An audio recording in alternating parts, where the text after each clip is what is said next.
O áudio que vocês vão ouvir agora é parte do podcast Xadrez Herbal. Caso vocês queiram ouvir mais sobre esse assunto e outros temas de política internacional, é só ir em xadrezherbal.com. Bem, passemos agora para a coluna aberta, no qual eu e o Felipe daremos um giro pelo continente mãe.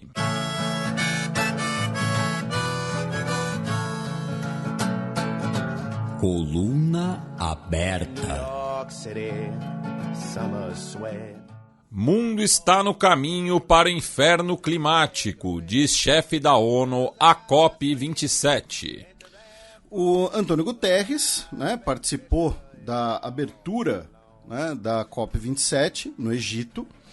Por isso que a gente vai fazer esse giro africano também, pelo fato dela ser no Egito. Lembrando, a COP27, é a 27ª conferência das partes sobre o clima. Ela vai até o dia 18 de novembro, ou seja, ela vai até a próxima sexta-feira. Já aconteceu antes, no último dia nós temos uma prorrogação ali em busca de ter um documento final, às vezes um texto mais consensual, às vezes até mesmo um texto mais ambicioso. Então, é provável, tá, que a gente só vai falar dos resultados da COP27 no último programa de novembro, tá, no dia 25. E, como sempre, a gente vai convidar alguém para falar sobre o assunto, para explicar sobre o assunto com mais propriedade para os nossos ouvintes. A gente já recebeu, por exemplo, aqui a Natália Anterstel, já recebemos o Cláudio Ângelo, do Observatório do Clima.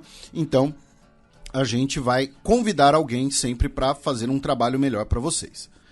Porque de clima, eu e o Felipe, a gente só sabe falar aquele, tempo doido, né? Virou, né? Inclusive, virou aqui em São Paulo. Tava chovendo. Agora, feito esse preâmbulo mais sério, antes da gente falar o que nós já tivemos na COP27, lembrando que nós temos diversas lideranças brasileiras na COP27, temos tanto a delegação do atual governo, quanto também representações políticas, lideranças indígenas e a Marina Silva também como representante do governo eleito e possivelmente o Lula vai para lá também, o presidente eleito. Agora, o Antônio Guterres, no seu discurso de abertura, ele falou que we are on a highway to climate hell with our foot still on the accelerator. Ou seja, estamos numa rodovia para o inferno climático com o nosso pé no acelerador. O que eu quero saber é se ele fez uma referência a AC/DC em Highway to Hell. Para quem não sabe, a banda australiana de rock AC/DC, que basicamente faz a mesma música há 40 anos. Não, eu gosto de AC/DC, mas é verdade. Mas tenho que reconhecer. Eles têm uma música chamada Highway to Hell, que eles compuseram como zoeira, como uma brincadeira com Stairway to Heaven, do Led Zeppelin. Tá? Enfim, e o Antônio... E como eles são australianos, eles sabem mais ou menos como é o clima do inferno, né? Tem muitas aranhas. Então o Antônio Guterres fez essa referência. Eu quero saber da onde veio, quem escreveu esse trecho, se foi de propósito ou não. Falando mais sério, ele disse que, ele basicamente, com esse comentário, no seu discurso, ele disse que são necessárias metas ambiciosas, que é necessário manter o que aconteceu no histórico Acordo de Paris, mas expandir, e que a emissão de gás estufa, as temperaturas elas continuam a subir, e parece que a humanidade não se toca do seu imperativo moral, tanto com as próximas gerações, quanto também dos países mais ricos ajudarem a países mais vulneráveis. Nesse início, nós tivemos a presença do John Kerry, representando os Estados Unidos, ele que é o enviado, o emissário especial do clima.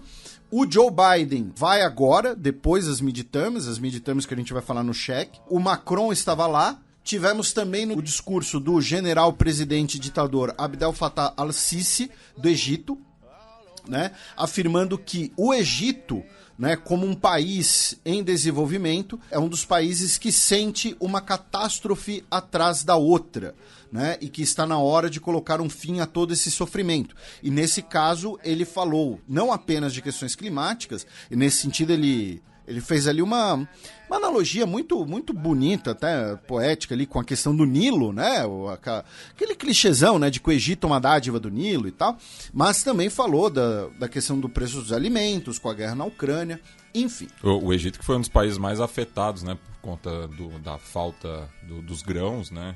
Isso. Depende muito, né? Da importação das estepes ali do leste europeu. Então, né, essa foi mais ou menos a abertura, os discursos de abertura.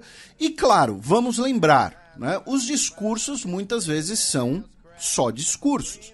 Por quê? Por trás, né, dos panos, por trás das cortinas, nós temos os interesses sempre envolvidos. Os interesses de cada país, os interesses dos setores privados. E aqui, como nós sempre temos ouvintes, né, que começam a ouvir o programa há pouco tempo, então eu vou falar uma coisa que pode até soar um pouco repetitiva para os ouvintes que já acompanham o Xadrez Herbal há anos, mas eu vou fazer aqui uma breve recapitulação de qual é o grande debate internacional nas conferências climáticas em relação a questões do clima.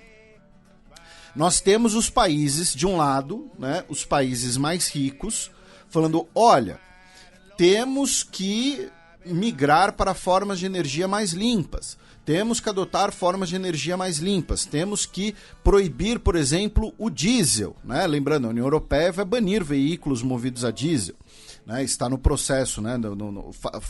Em fases para esse banimento. Temos que consumir menos. Temos que, enfim, cuidar mais do clima. E os países em desenvolvimento, ou seja, os países mais pobres, vão olhar e falar, tá bom, mas hoje a energia eólica, a energia solar, ela é muito mais cara. Ela envolve tecnologias que nós não temos. Então nós temos o direito ao desenvolvimento. Nós temos o direito a nos desenvolver e nos tornarmos países ricos. Então os países ricos vão falar, tá bom, então vocês podem fazer isso, mas vocês podem fazer isso de maneira sustentável. E aí vem o dedo na ferida, que é, olha só, vocês, né, Europa Ocidental, Estados Unidos, vocês hoje são ricos porque passaram os últimos 200 anos poluindo tudo. Tá? O Reino Unido hoje é um país rico porque foi o berço da Revolução Industrial. Porque um dia Londres era irrespirável e o Thames aparecia uma via de cimento, de tão poluído que ele era. Tem até aquela passagem, eu acho que é no A Odisseia de Asterix, que fala do óleo de rocha, né?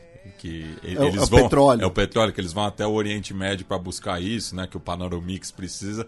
Aí na volta eles passam pelo Canal da Mancha e derrubam sem querer. Daí um peixe fala, pô, já vamos começar.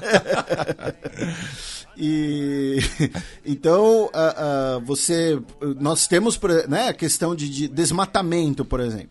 Boa parte da Europa Ocidental foi desmatada. Reservas de carvão natural foram exauridas. Então os países de desenvolvimento vão falar, olha, vocês são ricos porque poluíram, agora vocês querem impedir a gente de poluir. Então, qual seria o meio termo, né? Os países ricos custearem a transição energética dos países em desenvolvimento, os países ricos fornecerem tecnologia, mas eles não querem fornecer essa tecnologia também, porque aí você vai ter países como a Índia, como o Brasil, como a Indonésia, tornando-se rivais, e não apenas países que recebem uma assistência, né? Então aí você vai ter, por exemplo, ideias como o Fundo Amazônia, na qual países ricos, como a Alemanha e Noruega, vão pagar para outros países manterem suas florestas de pé. O Peru é um país que recebe muito dinheiro estrangeiro sob a condição de deter o desmatamento, por exemplo. Não que o Brasil não receba, só que em números proporcionais o Peru recebe mais que o Brasil, em números proporcionais à sua própria economia. Além disso, hoje nós temos países, né, como Índia, China, Indonésia, que são países que têm uma população muito grande, que tem uma demanda energética muito maior e, consequentemente, uma demanda energética que eles vão falar, olha, como é que a gente vai suprir energia sem usar o carvão, sem usar o petróleo? né? A Índia, que hoje é um dos maiores consumidores de petróleo do mundo, compra muito petróleo russo, inclusive.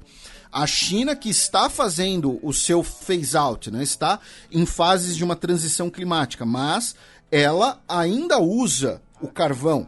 É o que o Xi Jinping falou, por exemplo, no último congresso do Partido Comunista, que é adotar o novo sem imediatamente abandonar o antigo. Né? Então fala, olha, temos que usar mais energia solar, mais energia eólica? Temos, mas a gente não pode ficar sem energia, então até lá vamos usar o carvão.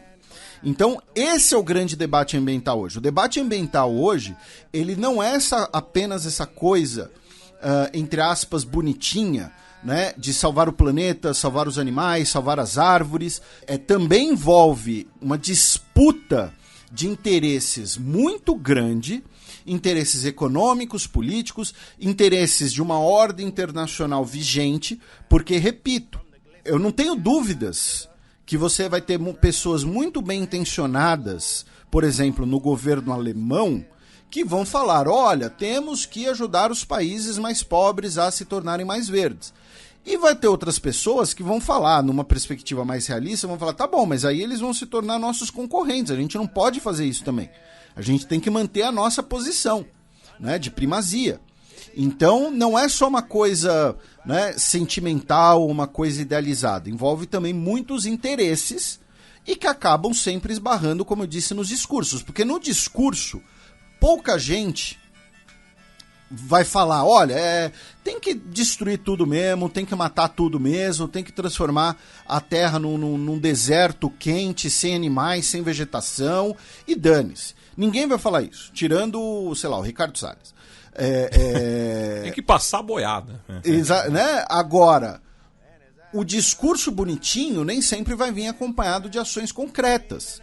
Ele pode vir acompanhado de ações bonitinhas, né, que podem gerar um buzz, podem gerar uma propaganda, mas, no fundo, é um debate sobre desenvolvimento.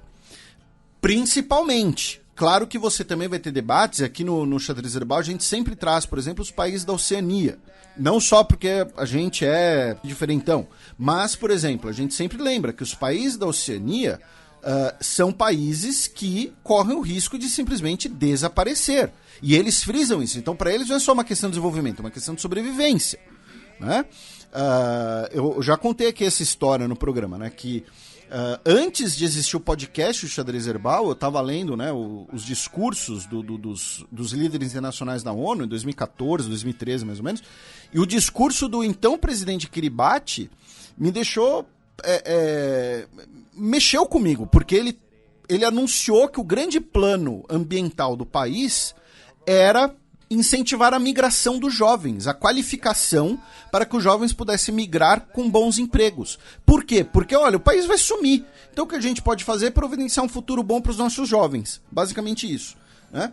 E, como exemplo disso tudo que eu estou falando, o Wael Abumagad, muito provavelmente a pronúncia está errada, peço desculpas, ele é o diplomata egípcio no comando, né, na chefia da COP27. Ele deu uma entrevista ao Guardian, antes, né, no início da COP27, falando justamente que os países ricos adotam posições frustrantes porque eles fazem compromissos públicos vazios que não se traduzem em medidas concretas nas salas de negociações. Tá? Abro aspas para ele. Declarações políticas e promessas são feitas na frente das câmeras, mas na sala de negociação eles voltam à abordagem conflituosa. Essas posições públicas positivas não têm valor, a não ser que se transformem em mudanças nas salas de negociação, e não é isso que acontece até hoje. Tá? Então, basicamente é isso.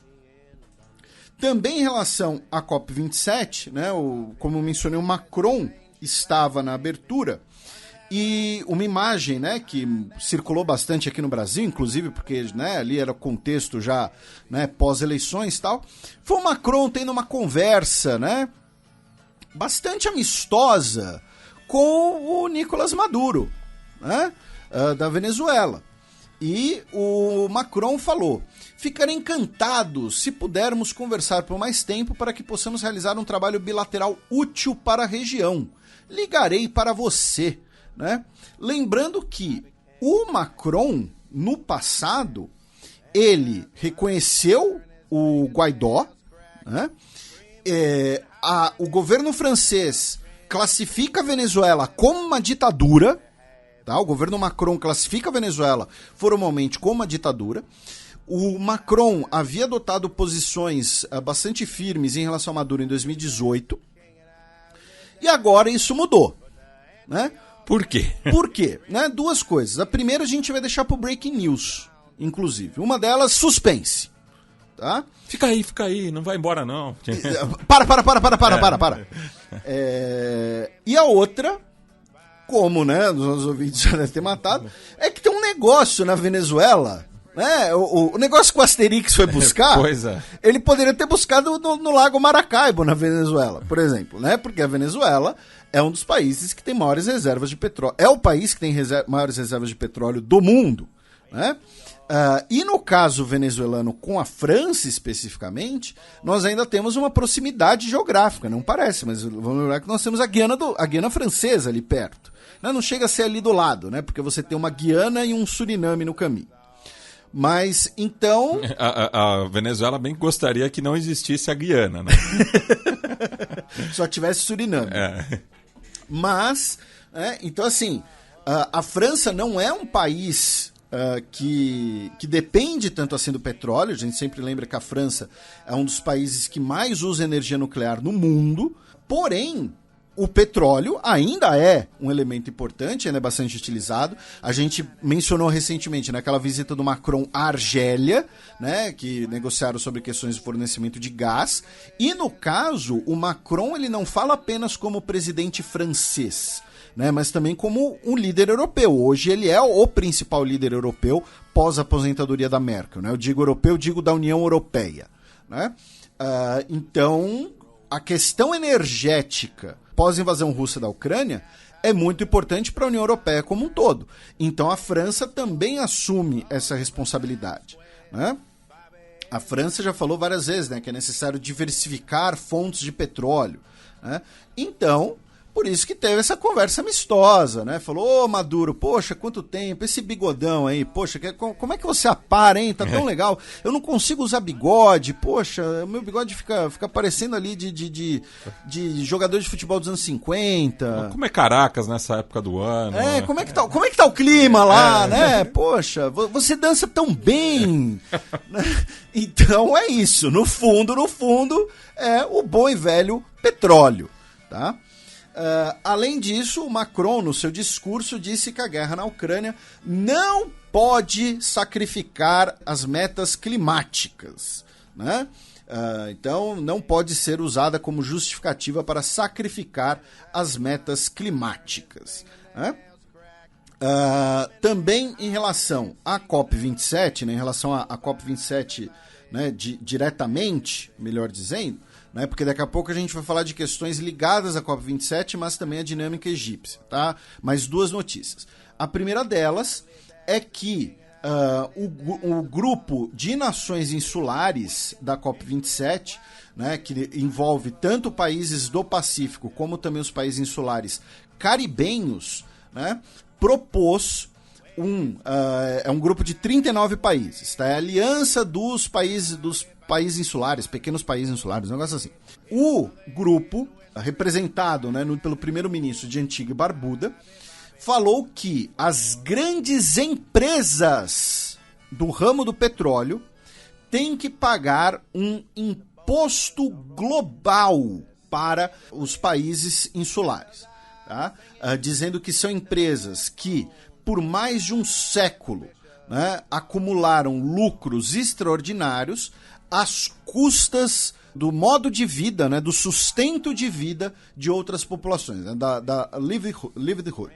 Lembrando que um tempo atrás o próprio Joe Biden, né, disse que as grandes empresas do petróleo estariam lucrando com a guerra, né, estariam no War Profiteering. Pois é. Então, isso seria parte, né, de um grande plano para você ter um financiamento de cerca de 300 bilhões de dólares ao ano, tá? Para a transição energética em escala global, tá? Mas enfim, ele fez essa proposta de que as grandes empresas de petróleo deveriam pagar um imposto global que seria direcionado aos pequenos países. Lembrando que o mesmo grupo, né, já propôs, no contexto da Assembleia Geral da ONU, né, aquela questão de um tratado de não proliferação de combustíveis fósseis, né, com inclusive a comparação com o tratado de não proliferação nuclear. Né, não só uma comparação ali na nomenclatura, né, mas no geral. E qual foi o primeiro país que assinou esse tratado, essa proposta? Gloriosa República de Vanuatu, tá? Que sempre nos dá orgulho. E a Ana Carolina Amaral, que é a correspondente da Folha de São Paulo lá no Egito, né, em Sharm el-Sheikh, afirmou que o acordo entre Brasil, Indonésia e República Democrática do Congo pode sair mesmo antes, né, mesmo durante o atual governo brasileiro.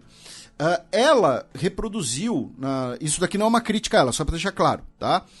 Pelo contrário, ela está fazendo um ótimo trabalho em manter as pessoas informadas e estamos aqui repercutindo a informação que ela tem prospectado e fornecido. Mas ela usou, né, o termo de OPEP das florestas, né, porque seria aliança entre Brasil, Indonésia e República Democrática do Congo, os 3 países com maiores coberturas de florestas tropicais. Porém, assim, primeiro, a OPEP, né, eu não sei quem foi o autor dessa analogia.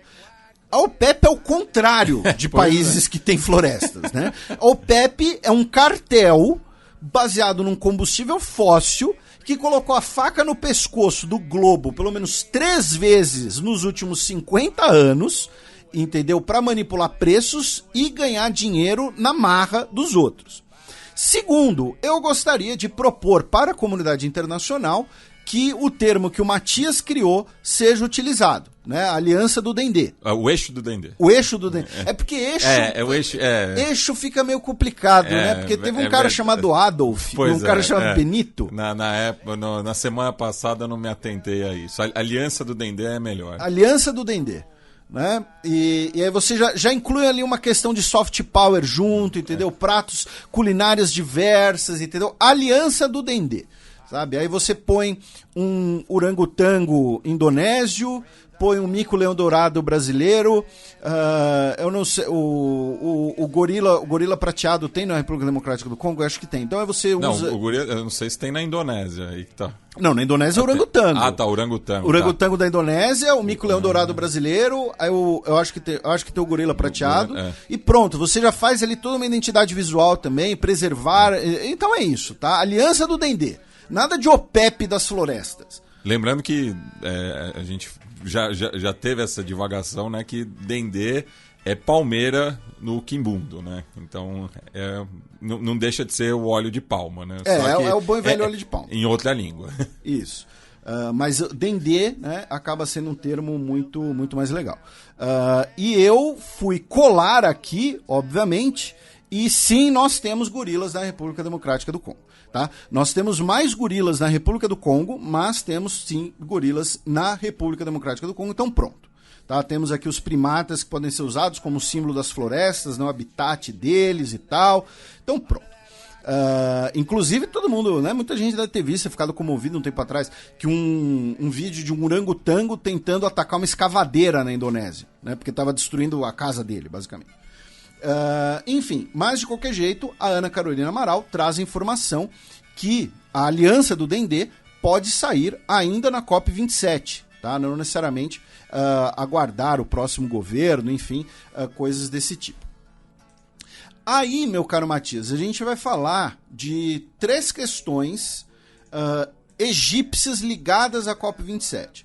Né? O Egito é uma ditadura militar. Tá? O Egito é uma ditadura militar basicamente ininterrupta desde 1952, quando nós tivemos a Revolução Egípcia com o Nasser. Por uma série de motivos, nós temos 2 fronteiras invisíveis sobre a história contemporânea do Egito. Nós temos programas sobre o Egito, né, o programa do Xadrez Herbal, na época do Mohamed Morsi ter sido derrubado. Então, nós temos bastante material sobre isso. Mas, em suma, o Egito é uma ditadura militar. E, para quem quiser, inclusive, uma visão nasserista, né, nós temos no repertório o programa de entrevistas do Xadrez Herbal.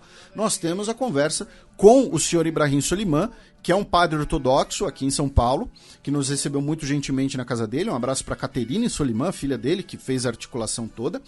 E ele apresenta uma visão nasserista, inclusive, do assunto. Mas voltando. Nós temos 3 questões ligadas a direitos humanos e a COP27 no Egito. A primeira delas é que diversos jornalistas que estão participando da COP27, né, lembrando que são esperados no total 25 mil pessoas em algum momento na COP27, tá? Juntando desde chefes de governo, diplomatas, até jornalistas, acadêmicos e ativistas. Que o app oficial da COP27 ele seria utilizado para espionar o celular da pessoa, porque ele envolveria permissões, né, de acesso ao aparelho, além do necessário. Tá? A segunda questão é que o Wi-Fi da COP27 tem um firewall, né, bloqueia diversos sites ligados a questões de direitos humanos e também sites de notícias, tá?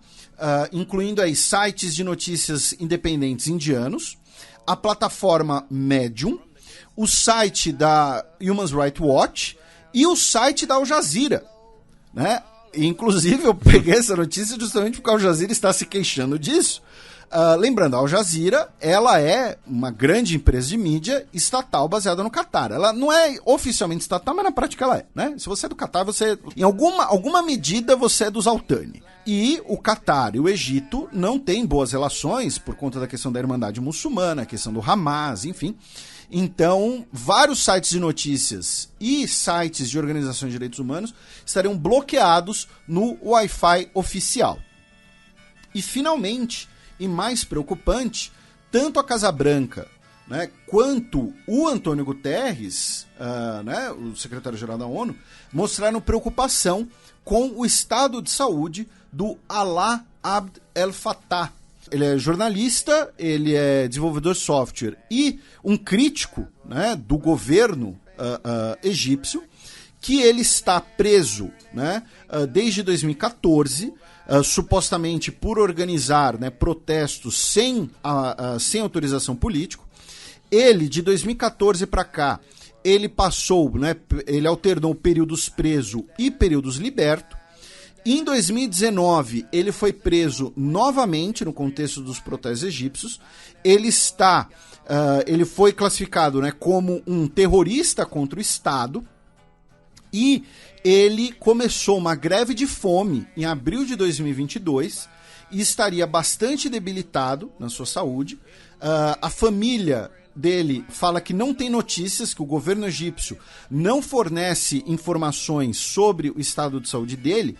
E no caso, ele tem uma questão legal também, né, que ele é filho de ativistas egípcios, né, que criticavam a ditadura militar nas décadas de 70 e décadas de 1980.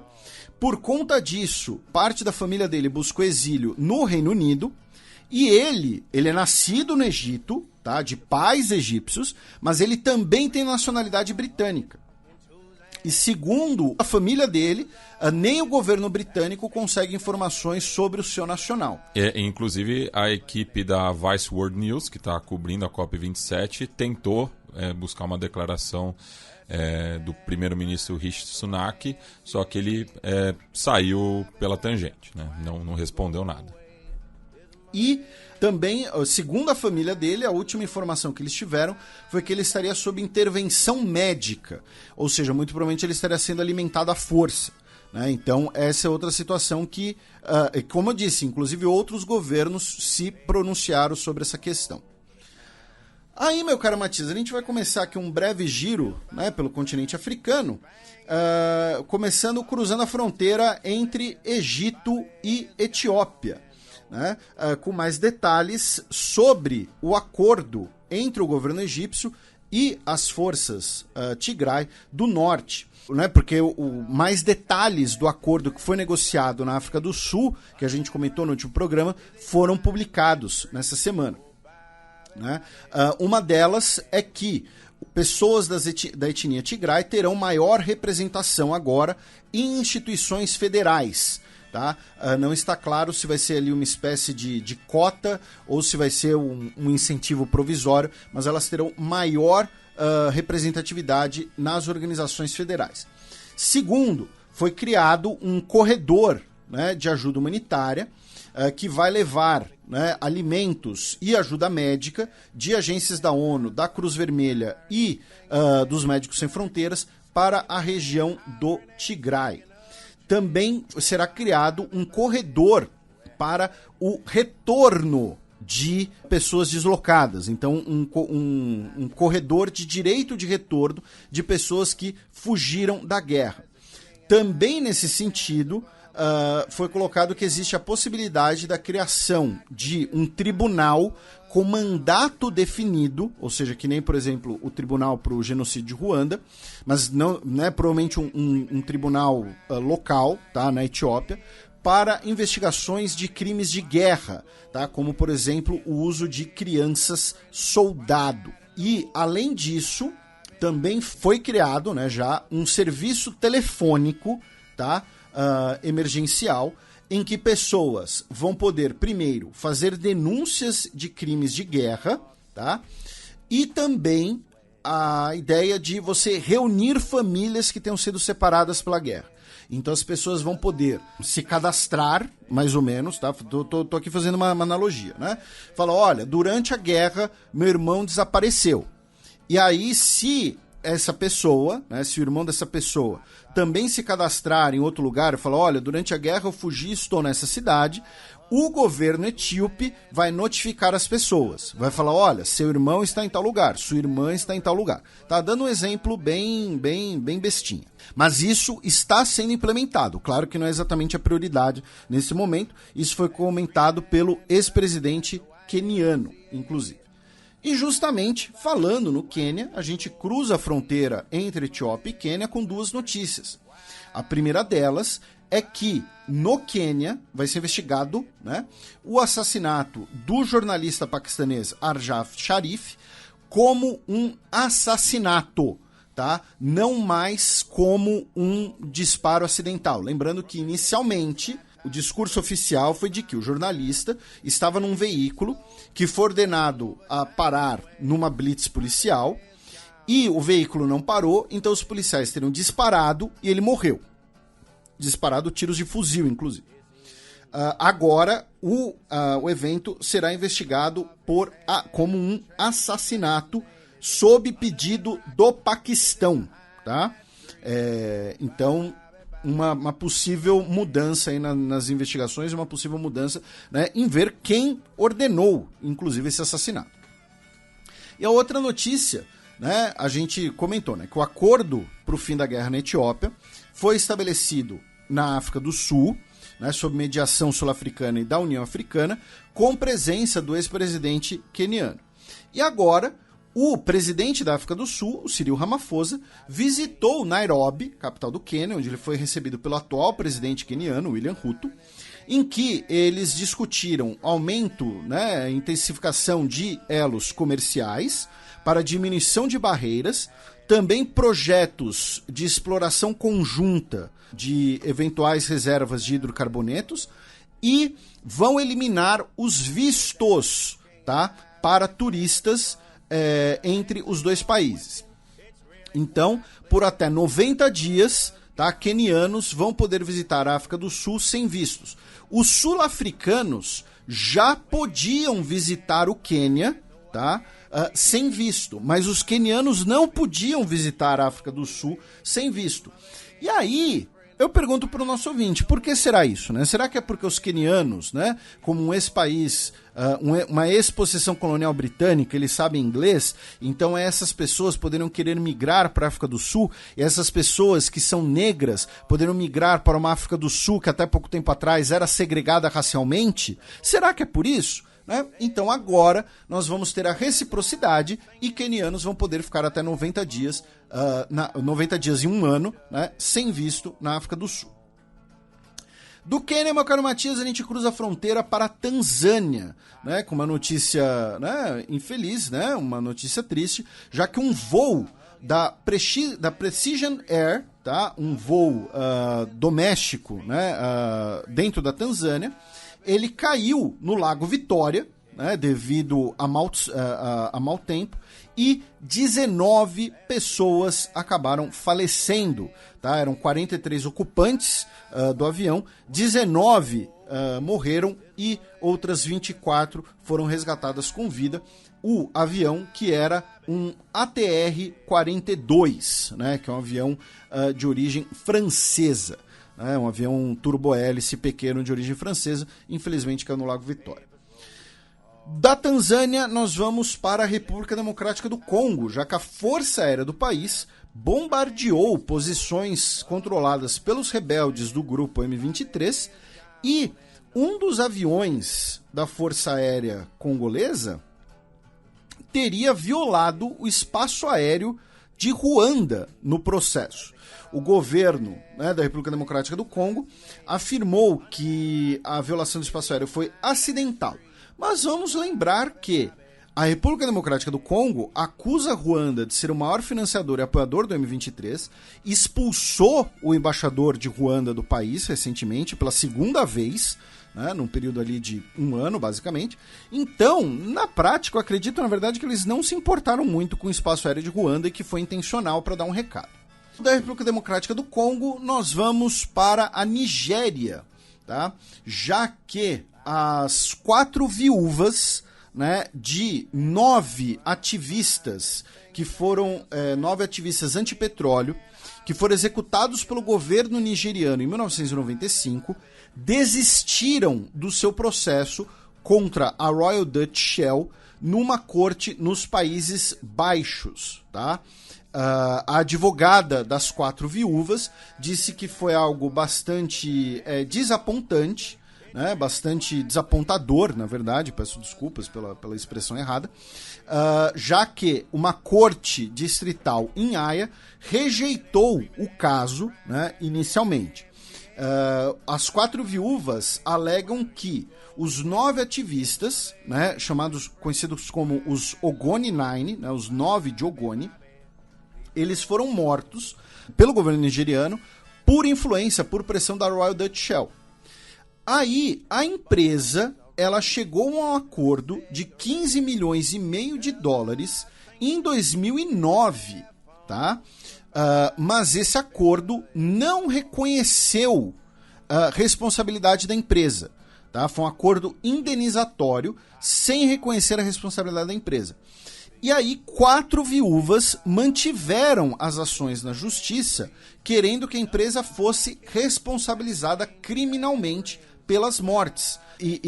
Qual teria sido o papel da Shell? A Shell teria coagido e subornado testemunhas para darem depoimentos falsos e também subornado integrantes do governo e do judiciário nigeriano, com a ideia de responsabilizar, né, segundo a argumentação das 4, né, da defesa das 4 viúvas. Com o propósito de responsabilizar de forma violenta aqueles ativistas para cercear eventuais novos protestos que pudessem eventualmente perturbar as operações da empresa no país africano. E finalmente, mais ao norte, né, terminando nosso giro, a Argélia, o governo argelino, anunciou pelo seu Ministério de Relações Exteriores que vai solicitar que seja integrante do bloco dos BRICS, né, mais um dos países que expressa interesse em integrar os BRICS. Lembrando que a principal vantagem para esses países integrar os BRICS seria ter um fórum, né, diálogo direto com a China, né, os projetos de infraestrutura chineses, enfim. E assim como o caso da Argentina, a Argentina que demonstrou interesse em entrar nos BRICS, né? A Argélia agora também. Se entrarem, não tem jeito, é o BRICS. Ou se entrasse a Nigéria, ficaria tá de brinks.